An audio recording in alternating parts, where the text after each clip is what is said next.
फैसलाबाद ਦੇ ਵਿੱਚ ਇੱਕ ਐਸਾ ਥਾਣਾ ਵੀ ਮੌਜੂਦ ਆ ਜਿੱਥੇ ਕੋਈ ਥਾਣੇਦਾਰ ਐਸਐਚਓ ਲੱਗਣ ਵਾਸਤੇ ਤਿਆਰ ਹੀ ਨਹੀਂ। ਫੜ ਕੇ ਲਿਆ ਕੇ ਕੁਰਸੀ ਤੇ ਬਿਠਾਈਦਾ ਔਰ ਉਹਨੂੰ ਦੱਸੀਦਾ ਉਹ ਭਾਈ ਤੂੰ ਐਸਐਚਓ ਆ। 10 ਐਸਐਚਓ ਅਗਰ ਇੱਕ ਸਾਲ ਦੇ ਵਿੱਚ ਚੇਂਜ ਹੋ ਗਏ ਆ ਤੇ ਸਾਰੇ ਦੇ ਸਾਰੇ ਕਰਪਟ ਨਹੀਂ ਹੋ ਸਕਦੇ। ਤੇ ਦੁਆ ਇਹ ਕਰੋ ਕਿ ਅੱਲਾਹ ਤਾਲਾ ਇਹ ਸਾਲੇ ਸ਼ਹਬਾਜ਼ ਨੂੰ ਇਸਤਕਾਮਤ ਦੇਵੇ ਤੇ ਇਹ ਲੱਗਾ ਰਵੇ ਉੱਤੇ। अस्सलाम वालेकुम। ਅੱਛਾ ਜੀ, ਅਸੀਂ ਹਮੇਸ਼ਾ ਦੇਖਿਆ ਵਾ ਕਿ ਥਾਣੇਦਾਰ ਐਸਐਚਓ ਲੱਗਣ ਵਾਸਤੇ ਸਿਫਾਰਿਸ਼ਾਂ ਕਰਵਾਉਂਦਾ ਵਾ, ਕਿਤੇ ਕਿਤੇ ਜਿਹੜਾ ਮਾਲ ਆ ਉਹ ਵੀ ਚਲਾ ਦਿੰਦਾ ਵਾ। ਲੇਕਿਨ ਫੈਸਲਾਬਾਦ ਦੇ ਵਿੱਚ ਇੱਕ ਐਸਾ ਥਾਣਾ ਵੀ ਮੌਜੂਦ ਆ ਜਿੱਥੇ ਕੋਈ ਥਾਣੇਦਾਰ ਐਸਐਚਓ ਲੱਗਣ ਵਾਸਤੇ ਤਿਆਰ ਹੀ ਨਹੀਂ। ਮਤਲਬ ਕਿ ਫੜ ਕੇ ਲਿਆ ਕੇ ਕੁਰਸੀ ਤੇ ਬਿਠਾਈਦਾ ਔਰ ਉਹਨੂੰ ਦੱਸੀਦਾ ਉਹ ਭਾਈ ਤੂੰ ਐਸਐਚਓ ਆ, ਉਹ ਭਾਈ ਤੂੰ ਐਸਐਚਓ ਆ। ਲੇਕਿਨ ਉਹ ਕਹਿੰਦਾ ਮੇਰੀ ਕਿਸੇ ਤਰੀਕੇ ਦੇ ਨਾਲ ਇੱਥੋਂ ਜਾਨ ਛੁਡਾ ਦਿਓ। ਫੈਸਲਾਬਾਦ ਦਾ ਇਲਾਕਾ ਜੀ ਜੜ੍ਹਾਂ ਵਾਲਾ, ਜਿੱਥੇ ਮੁਬੈਨਾ ਤੌਰ ਤੇ ਹਰ ਤੀਸਰੇ ਕੁ ਦਿਨ ਬਾਅਦ ਕਦੀ ਕੋਈ ਆਡੀਓ ਆ ਜਾਂਦੀ ਆ, ਕਦੀ ਕੋਈ ਵੀਡੀਓ ਸਾਹਮਣੇ ਆ ਜਾਂਦੀ ਆ। ਇਹ ਪਹਿਲੇ ਵੀਡੀਓ ਦੇਖੋ ਜਿਹੜੀ ਥਾਣੇ ਦੇ ਅੰਦਰ ਦੀ ਆ, ਮੁਹੱਰਰ ਦੀ ਕੁਰਸੀ ਦੀ ਆ ਤੇ ਮੁਹੱਰਰ ਸਾਹਿਬ ਇੰਜ ਕਰਕੇ ਸਾਈਡ ਤੇ ਬੈਠੇ, ਜਿਵੇਂ ਮੈਂ ਨਹੀਂ ਬੈਠਾ, ਜਿਵੇਂ ਏਸੀ ਬਹੁਤ ਸਿਰ ਤੇ ਲਾਇਆ ਹੋਵੇ ਤੇ ਠੰਡ ਲੱਗਦੀ ਹੋਵੇ, ਇੰਜ ਕਰਕੇ ਸਾਈਡ ਤੇ ਬੈਠੇ ਆ। ਇਹ ਵੀਡੀਓ ਜਿਹੜੀ ਆ ਥੋੜੀ ਜੀ ਪੁਰਾਣੀ ਆ। ਇਸ ਵੀਡੀਓ ਤੋਂ ਤੁਸੀਂ ਅੰਦਾਜ਼ਾ ਲੈ ਲੈਣਾ ਕਿ ਇਸ ਥਾਣੇ 'ਚ ਹੋ ਕੀ ਰਿਹਾ ਵਾ। ਇਹ ਤੋਂ ਪਹਿਲੇ ਇੱਕ ਪਟਵਾਰੀ ਦੇ ਨਾਲ ਆਡੀਓ ਵੀ ਵਾਇਰਲ ਹੋਈ ਸੀ ਜਿੱਥੇ ਪਟਵਾਰੀ ਸਾਹਿਬ ਦੀ ਜ਼ੁਬਾਨ ਵੀ ਬਹੁਤ ਅੱਛੀ ਸੀਗੀ ਤੇ ਜਿਹੜਾ ਬੰਦਾ ਉਹਦੇ ਨਾਲ ਗੁਫ਼ਤਗੂ ਕਰ ਰਿਹਾ ਸੀਗਾ ਉਹਦੀ ਜ਼ੁਬਾਨ ਵੀ ਬਹੁਤ ਅੱਛੀ ਸੀਗੀ। ਤੁਹਾਨੂੰ ਅਸੀਂ ਪਿੱਛੇ ਲਾ ਕੇ ਦੱਸ ਦੇਵਾਂਗੇ, ਅੱਗੇ ਫੈਸਲਾ ਤੁਸੀਂ ਆਪ ਕਰ ਲੈਣਾ ਕਿ ਹੁੰਦਾ ਕੀ ਪਿਆ ਵਾ। ਮੇਰਾ ਖਿਆਲ ਆ ਕਿ ਵਕਤ ਜ਼ਾਇਆ ਕੀਤੇ ਬਗੈਰ ਤੁਹਾਨੂੰ ਥਾਣੇ ਦਾ ਨਾਂ ਦੱਸ ਦਈਏ ਤੇ ਐਸਐਚਓਆਂ ਦੀ ਪੋਸਟਿੰਗ ਦੱਸ ਦਈਏ, ਫਿਰ ਤੁਸੀਂ ਇਹ ਗੱਲ ਦੱਸਣੀ ਆ ਕਿ ਆ ਸਾਰੇ ਜਿੰਨੇ ਵੀ ਥਾਣੇਦਾਰ ਇੱਥੇ ਲੱਗੇ ਆ क्या ये करप्शन की वजह तो जाते रहे आ, क्या इख्तियारात का नजायज़ इस्तेमाल करते रहे बई इन्होंने 10 ਦੇ ਵਿੱਚੋਂ कोई तो चंगा होएगा। मान लिया कि विचों 2-4 खराब होणगे, हुण 10 ਦੇ 10 ਤਾਂ खराब नहीं हैगे। ਇਹਦੇ ਵਿੱਚੋਂ ਜਿਹੜੇ ਬਾਕੀ ਥਾਣਿਆਂ 'ਚ ਲੱਗੇ ਆ ਔਰ 6-6 ਮਹੀਨੇ ਹੋ ਗਏ ਉਹਨਾਂ ਦੀ ਪੋਸਟਿੰਗ ਨੂੰ, ਉੱਥੇ ਦਾ ਬੜਾ ਅੱਛਾ ਰਿਜ਼ਲਟ ਦੇਣ ਡੇ ਆ। ਉੱਥੇ ਦਾ ਜਨਾਬੀ ਵਾਲੀ ਉਹ ਡਕੈਤੀਆਂ ਰੋਕਣ ਡੇ ਆ, ਕਾਤਲਾਂ ਨੂੰ ਫੜਨ ਡੇ ਆ, ਪੀਓ ਫੜਨ ਡੇ ਆ, ਟੀਓ ਫੜਨ ਡੇ ਆ, ਚੋਰਾਂ ਨੂੰ ਫੜਨ ਡੇ ਆ, ਮਨਸ਼ਿਆਤ ਫਰੋਸ਼ਾਂ ਨੂੰ ਫੜਨ ਡੇ ਆ। ਪਈ ਹੈ ਵਾਹ ਥਾਣਾ ਵਾ ਲੁੰਡੀਆਂ ਵਾਲਾ ਜਿੱਥੇ ਕੋਈ ਟਿਕਦਾ ਹੀ ਨਹੀਂ। ਹੁਣ ਪਿੱਛੇ ਇਹਦੇ ਕੀ ਆ ਵੀਡੀਓ ਤੋਂ ਤੁਸੀਂ ਅੰਦਾਜ਼ਾ ਲਾ ਲੈਣਾ ਵਾ।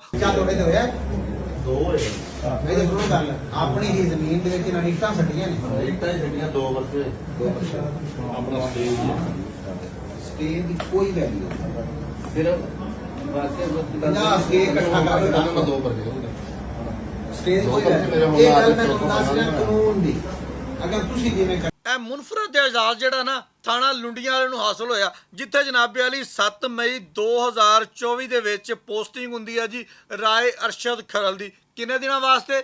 19 ਦਿਨਾਂ ਵਾਸਤੇ। ਬਾਅਦ ਦੇ ਵਿੱਚ ਕੀ ਹੁੰਦਾ ਭਲਾ ਅਖਤਿਆਰਾਤ ਦਾ ਨਜਾਇਜ਼ ਇਸਤੇਮਾਲ ਪਾ ਦਿੱਤਾ ਜਾਂਦਾ ਹੈ। ਤੇ ਹੁਣ ਇਹ ਐਸਐਚਓ ਨਵਾਂ ਲਾਹੌਰ ਲੱਗਾ ਹੋਇਆ, ਬੜੇ ਅੱਛੇ ਤਰੀਕੇ ਨਾਲ ਜ਼ਿੰਮੇਵਾਰੀ ਨਿਭਾ ਰਿਹਾ। ਐਸਐਚਓ ਗੁਲਾਮ ਅਹਿਮਦਾਬਾਦ ਲੱਗਾ ਰਿਹਾ, ਬੜਾ ਅੱਛਾ ਇਹਦਾ ਟੰਡੋਰ ਰਿਹਾ। 19 ਦਿਨਾਂ ਦੀ ਇਸ ਮੇਰੇ ਦੋਸਤ ਦੀ ਤਾਇਨਾਤੀ ਆ। ਅੱਗੇ ਆ ਜੀ ਮੁਜ਼ੰਬਲ ਅਬਾਸ ਚੀਮਾ 4 ਜੂਨ 2024 ਪੋਸਟਿੰਗ ਹੈਗੀ ਹੈ ਜੀ 5 ਮਹੀਨੇ। ਇਹਦੀ ਸਭ ਤੋਂ ਜ਼ਿਆਦਾ ਪੋਸਟਿੰਗ ਆ ਜੀ ਉੱਤੇ 5 ਮਹੀਨੇ। ਉਸ ਤੋਂ ਬਾਅਦ ਇਹ ਭਾਈ ਸਾਹਿਬ ਵੀ ਫਾਰਗ। ਅੱਗੇ ਆ ਗਿਆ ਜੀ ਚੌਧਰੀ ਸ਼ਹਜ਼ਾਦ ਅਹਿਮਦ ਭੱਟੀ ਸਬ ਇੰਸਪੈਕਟਰ 8 ਜੂਨ 2024 ਨੂੰ ਪੋਸਟਿੰਗ ਇਹਦੀ ਹੁੰਦੀ ਆ। 9 ਦਸੰਬਰ 2024 ਨੂੰ ਤਬਾਦਲਾ। ਪੋਸਟਿੰਗ ਕਿੰਨੇ ਦਿਨ? 30 ਦਿਨ। ਮਤਲਬ 30 ਦਿਨਾਂ ਦੇ ਵਿੱਚ ਬੰਦੇ ਨੂੰ ਇਹੀ ਪਤਾ ਲੱਗਦਾ ਵਾ ਕਿ ਮੈਂ ਇਹ ਰਾਹ ਨੂੰ ਜਾਵਾਂਗਾ ਤਾਂ ਸਿੱਧਾ ਥਾਣੇ ਪਹੁੰਚ ਜਾਵਾਂਗਾ, ਇਹ ਰਾਹ ਨੂੰ ਜਾਵਾਂਗਾ ਤਾਂ ਜੜ੍ਹਾਂ ਵਾਲੇ ਪਹੁੰਚ ਜਾਵਾਂਗਾ, ਇਹ ਰਾਹ ਨੂੰ ਜਾਵਾਂਗਾ ਤੇ ਫੈਸਲਾਬਾਦ ਸੀਪੀਓ ਦਫ਼ਤਰ ਆ ਜਾਵਾਂਗਾ। 30 ਦਿਨਾਂ 'ਚ ਇੰਨਾ ਹੀ ਪਤਾ ਲੱਗਦਾ ਵਾ ਇਸ ਭਾਈ ਨੇ ਕਿਹੜਾ ਡਾਕੂ ਫੜਨਾ ਸੀਗਾ, ਕਿਹੜਾ ਚੋਰ ਫੜਨਾ ਸੀਗਾ, ਕਿਹੜੀ ਤਫਤੀਸ਼ ਕਰਨੀ ਸੀ, ਇਹ ਤੁਸੀਂ ਬਿਹਤਰ ਦੱਸ ਸਕਦੇ ਹੋ। ਅੱਗੇ ਆ ਜਾਈਏ ਜੀ ਜ਼ਾਹਦ ਫਾਰੂਕ ਭੱਟੀ ਸਾਹਿਬ 13 ਦਸੰਬਰ 2024 ਨੂੰ ਪੋਸਟਿੰਗ ਹੁੰਦੀ ਆ। 22 ਫਰਵਰੀ 2025 ਨੂੰ ਤਬਾਦਲਾ ਹੋ ਜਾਂਦਾ ਵਾ। ਪੋਸਟਿੰਗ ਦੀ ਮੁੱਦਤ ਆ ਜੀ 2.5 ਮਹੀਨੇ। ਅੱਗੇ ਆ ਜਾਓ ਜੀ ਗਾਜ਼ੀ ਹੱਕ ਨਵਾਜ਼ ਸਾਹਿਬ 22 ਫਰਵਰੀ 2025 ਨੂੰ ਪੋਸਟਿੰਗ ਆ। 10 ਮਾਰਚ 2025 ਨੂੰ ਤਬਾਦਲਾ ਵਾ। ਪੋਸਟਿੰਗ ਆ ਜੀ 19 ਦਿਨ। ਤੁਸੀਂ ਦੇਖਣਾ ਵਾ ਇਹ ਸਾਰੇ ਦੇ ਸਾਰੇ ਖਰਾਬ ਆ, ਇਹਨਾਂ ਨੂੰ ਕੋਈ ਕੰਮ ਨਹੀਂ ਆਉਂਦਾ ਨਾ, ਇਹਨਾਂ ਨੂੰ ਉੱਦਾਂ ਹੀ ਲਾਉਂਦੇ ਰਹੇ ਆ, ਇਹਨਾਂ ਦਾ ਕੋਈ ਅਮਲ ਦਖਲ ਨਹੀਂ ਸੀਗਾ। ਇਹਨਾਂ ਨੂੰ ਕਿਹੜਾ ਕੰਮ ਆਉਂਦਾ ਸੀ? ਜਿਹਦੀ 19 ਦਿਨ ਪੋਸਟਿੰਗ ਆ ਉਹਨੇ ਉੱਥੇ ਘੱਟਾ ਕਰਨਾ ਸੀ, ਉਹਨੇ ਕੀਤਾ ਕੀ ਹੋਣਾ ਵਾ? ਜਿਹਦੀ 2.5 ਮਹੀਨੇ ਪੋਸਟਿੰਗ ਆ ਉਹਨੇ ਕੀ ਕੀਤਾ ਹੋਣਾ? ਅੱਗੇ 6ਵੇਂ ਨੰਬਰ ਤੇ ਆ ਜਾਈਏ ਜੀ Rana awesome Khan inspector 14 March 2025 ਨੂੰ ਪੋਸਟਿੰਗ ਹੁੰਦੀ ਆ। 14 ਅਪ੍ਰੈਲ ਪੂਰਾ 14 ਮਾਰਚ ਤੇ 14 ਅਪ੍ਰੈਲ 2025 ਪੋਸਟਿੰਗ ਦੀ ਮੁੱਦਤ ਆ ਜੀ 30 ਦਿਨ। ਹੁਣ ਤੁਸੀਂ ਮੈਨੂੰ ਦੱਸੋ ਕਿੰਨਾ ਕੁ ਮੈਂ ਬੋਲ ਕੇ ਖੱਪ ਲਵਾਂਗਾ ਕਿ ਕਿੰਨਾ ਸਿਆਸੀ ਅਮਲ ਦਖਲ ਹੋਏਗਾ ਇਸ ਥਾਣੇ ਦੇ ਵਿੱਚ। ਕਿਆ ਜਿਹੜੀ ਮਰੀਮ ਨਵਾਜ਼ ਆ ਸਾਡੀ, ਜਿਹੜੀ ਬਾਰ-ਬਾਰ ਕਹਿੰਦੀ ਆ ਕਿ ਪੁਲਿਸ ਜਿਹੜੀ ਆ ਉਹਨੂੰ ਸਿਆਸਤ ਤੋਂ ਬਾਹਰ ਕੱਢ ਦਿੱਤਾ ਗਿਆ ਵਾ, ਉਹਦਾ ਸਿਆਸਤ ਨਾਲ ਕੋਈ ਤਲਕ ਨਹੀਂ ਹੈਗਾ। ਇਹਨਾਂ ਦੇ ਕੋਲੋਂ ਕਿਹੜਾ ਬੰਦਾ ਆਏਗਾ ਥਾਣੇ ਜਿਹਨੂੰ ਇਨਸਾਫ ਮਿਲਦਾ ਹੋਏਗਾ, ਜਿੱਥੇ ਐਡੀ ਸਿਆਸਤ ਦੀ ਅਮਲ ਦਖਲ ਹੋਏਗਾ। ਅੱਗੇ ਗੱਲ ਕਰ ਲਈਏ ਨਾਸਰ ਯਕੂਬ ਬੱਟ, 16 ਅਪ੍ਰੈਲ ਨੂੰ ਪੋਸਟਿੰਗ ਹੁੰਦੀ ਆ ਜੀ, 20 ਮਈ ਨੂੰ ਇਹਦਾ ਤਬਾਦਲਾ ਕਰ ਦਿੱਤਾ ਜਾਂਦਾ। ਪੋਸਟਿੰਗ ਦੀ ਮੁੱਦਤ ਆ ਜੀ 36 ਦਿਨ। 8ਵੇਂ ਨੰਬਰ ਤੇ ਆ ਗਿਆ ਜੀ ਜੁਨੇਦ ਗੁੱਜਰ, 21 ਮਈ ਨੂੰ ਪੋਸਟਿੰਗ ਹੁੰਦੀ ਆ, 1 ਜੂਨ ਨੂੰ ਤਬਾਦਲਾ ਹੋ ਜਾਂਦਾ ਵਾ। ਪੋਸਟਿੰਗ ਦੀ ਮੁੱਦਤ ਆ ਜੀ 11 ਦਿਨ। ਅੱਗੇ ਆ ਜਾਓ ਜੀ ਮੀਆਂ ਜ਼ਾਹਦ ਹੁਸੈਨ, 2 ਜੂਨ ਨੂੰ ਪੋਸਟਿੰਗ ਹੁੰਦੀ ਆ, 9 ਜੁਲਾਈ ਨੂੰ ਤਬਾਦਲਾ ਹੋ ਜਾਂਦਾ ਵਾ। ਪੋਸਟਿੰਗ ਮੁੱਦਤ ਆ ਜੀ 37 ਦਿਨ। ਹੁਣ ਤਾਰਾ ਸ਼ਹਬਾਜ਼ ਜੱਟ ਲੱਗਾ ਹੋਇਆ ਉੱਥੇ, ਇਹਦੀ 9 ਜੁਲਾਈ ਨੂੰ ਪੋਸਟਿੰਗ ਹੋਈ ਆ। ਤੇ ਦੁਆ ਇਹ ਕਰੋ ਕਿ ਅੱਲਾਹ ਤਾਲਾ ਇਸ ਮੁੰਡੇ ਨੂੰ ਇਸਤਕਾਮਤ ਦੇਵੇ ਤੇ ਇਹ ਲੱਗਾ ਰਵੇ ਉੱਥੇ।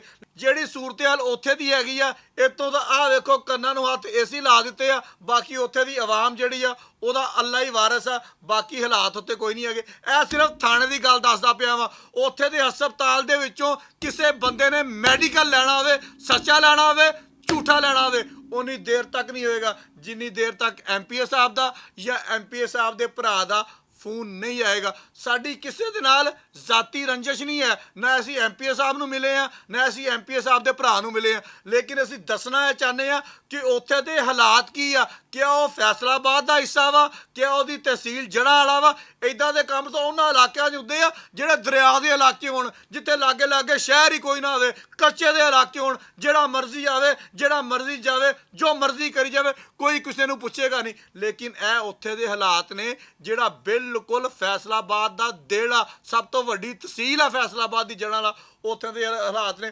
ਸਾਡੇ ਜ਼ਰਾਇਤ ਦਾ ਕਹਿਣਾ ਵਾ ਲੋਕ ਨੱਕ ਘੁੱਟ ਨਹੀਂ, ਲੋਕ ਨੱਕੋ ਨੱਕ ਹੋਏ ਪਏ ਆ ਇਸ ਸਾਰੀ ਸੂਰਤ ਹਾਲ ਤੋਂ। ਹੁਣ ਬਾਰ-ਬਾਰ ਸਾਨੂੰ ਮੈਸੇਜ ਕਰਦੇ ਆ, ਬਾਰ-ਬਾਰ ਸਾਨੂੰ ਵੀਡੀਓਜ਼ ਭੇਜਦੇ ਆ, ਬਾਰ-ਬਾਰ ਸਾਨੂੰ ਕਹਿੰਦੇ ਆ ਕਿ ਤੁਸੀਂ ਬੋਲਦੇ ਕਿਉਂ ਨਹੀਂ। ਅਸੀਂ ਕਹਿੰਦੇ ਆ ਕਿ ਬੋਲੀਏ ਕੀ, ਜਦੋਂ ਵਜ਼ੀਰ ਆਲਾ ਮਰੀਮ ਨਵਾਜ਼, IG ਪੰਜਾਬ, ਜਿਨ੍ਹਾਂ ਨੂੰ ਇਹ ਸਾਰੀਆਂ ਚੀਜ਼ਾਂ ਨਜ਼ਰ ਨਹੀਂ ਆਉਂਦੀਆਂ, ਤੇ ਅਸੀਂ ਫਿਰ ਕੀ ਕਰ ਸਕਦੇ ਆ। ਸਾਡੇ ਜ਼ਰਾਇਤ ਦਾ ਕਹਿਣਾ ਵਾ ਕਿ ਇਹਨਾਂ ਦੇ ਬਾਕੀ ਭਾਈ ਬੜੀਆਂ ਅੱਛੀਆਂ ਪੋਸਟਾਂ ਦੇ ਉੱਪਰ ਤਾਇਨਾਤ ਨੇ, ਜਸਟਿਸ ਨੇ, ਪੁਲਿਸ ਦੇ ਵਿੱਚ ਨੇ, ਬਿਊਰੋਕ੍ਰੇਸੀ ਦੇ ਵਿੱਚ ਨੇ। ਇਹ ਸਾਰੀ ਸੂਰਤ ਹਾਲ ਤੋਂ ਬਾਅਦ ਇਹਨਾਂ ਗੱਲਾਂ ਦੀ ਸਾਨੂੰ ਸਮਝ ਨਹੀਂ ਆ ਰਹੀ ਕਿ ਸਟੇ ਦੇ ਬਾਰੇ ਦੇ ਵਿੱਚ ਗੱਲ ਕਰ ਰਹੇ ਆ, ਜਿਹੜਾ ਜੁਡੀਸ਼ਰੀ ਨੇ ਦਿੱਤਾ ਹੋਇਆ ਵਾ। ਉਹ ਕਹਿੰਦੇ ਕਿ ਇਹਨਾਂ ਸਟੇਆਂ ਦੀ ਕਿਹੜੀ ਵੈਲਿਊ ਤਾਂ ਆਪਣੀ ਹੈ, ਇੰਜ ਕਰਕੇ ਇੰਜ ਲੱਤ ਰੱਖ ਕੇ ਵੈਲਿਊ ਤਾਂ ਆਪਣੀ ਹੈ ਜਨਾਬ, ਕਿ ਅਸੀਂ ਇੰਜ ਕਰਕੇ ਬੈਠੇ, ਇਹਨਾਂ ਕਾਗਜ਼ਾਂ ਦੀ ਕੀ ਵੈਲਿਊ।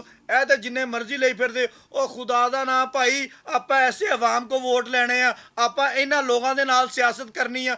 ਅੱਜ ਅਗਰ ਅਸੀਂ ਐਮਪੀ ਆ ਤੇ ਕੱਲ ਨੂੰ ਇੱਥੇ ਕੋਈ ਹੋਰ ਵੀ ਐਮਪੀ ਹੋ ਸਕਦਾ ਵਾ। ਅੱਜ ਅਗਰ ਅਸੀਂ ਐਮਪੀ ਦੇ ਭਰਾ ਵਾਂ, ਕੱਲ ਨੂੰ ਇੱਥੇ ਕੋਈ ਹੋਰ ਵੀ ਐਮਪੀ ਦਾ ਭਰਾ ਹੋ ਸਕਦਾ ਵਾ। ਸਾਡੀ ਤਾਂ ਜਨਾਬ ਗੁਜ਼ਾਰਿਸ਼ ਹੀ ਆ ਕਿ ਸਾਡੇ ਫੈਸਲਾਬਾਦ ਦੀ ਪੁਲਿਸ ਦੇ ਹਾਲ ਤੇ ਰਹਿਮ ਕਰੋ, ਆਪਣੇ ਵੋਟਰਾਂ ਦੇ ਹਾਲ ਤੇ ਰਹਿਮ ਕਰੋ, ਆਪਣੇ ਮੈਡੀਕਲ ਸਿਸਟਮ ਦੇ ਹਾਲਾਤ ਤੇ ਰਹਿਮ ਕਰੋ, ਤਾਂ ਕਿ ਮਾਮਲਾ ਜਿਹੜੇ ਆ ਦਰੁਸਤ ਸਿਮਤ ਦੇ ਵਿੱਚ ਜਾਣ।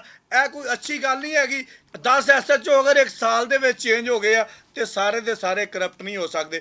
IG ਪੰਜਾਬ ਨੂੰ ਕਹਾਂਗਾ ਕਿ ਜਨਾਬ ਇਹ ਤੁਹਾਡੇ ਬੱਚੇ ਨੇ, ਤੁਸੀਂ ਇਹਨਾਂ ਨੂੰ ਆਪਣੀ ਔਲਾਦ ਤਰ੍ਹਾਂ ਰੱਖਿਆ ਹੋਇਆ ਵਾ। ਐਡੇ ਸੋਹਣੇ ਥਾਣੇ ਬਣਾ ਦਿੱਤੇ ਆ ਕਿ ਫਰਜ਼ ਦੇ ਵਿੱਚ ਮੂੰਹ ਨਜ਼ਰ ਆਣ ਡਿਆ ਵਾ, ਲੇਕਿਨ ਉਹਦੇ ਬਾਵਜੂਦ ਵੀ ਥਾਣੇ ਦਾ ਇਹ ਹਾਲ ਆ। ਤੇ ਫਿਰ ਜਨਾਬੇ ਅਲੀ ਮੈਂ ਕਹਾਂਗਾ ਕਿ ਸਾਰੀ ਚੀਜ਼ ਦਾ, ਇਸ ਸਾਰੇ ਨਿਜ਼ਾਮ ਦਾ ਅੱਲਾ ਹੀ ਹਾਫਿਜ਼ ਆ। ਬਹੁਤ ਸ਼ੁਕਰੀਆ। ਮੈਂ ਲਾਸਟ ਦੀ ਕਰ ਲਵਾਂ, ਮੈਂ ਹਾਲੇ ਉੱਦਾਂ ਹੀ ਬੈਠਾ ਜਿਵੇਂ ਐਮਪੀ ਦਾ ਭਰਾ ਬੈਠਾ ਸੀਗਾ।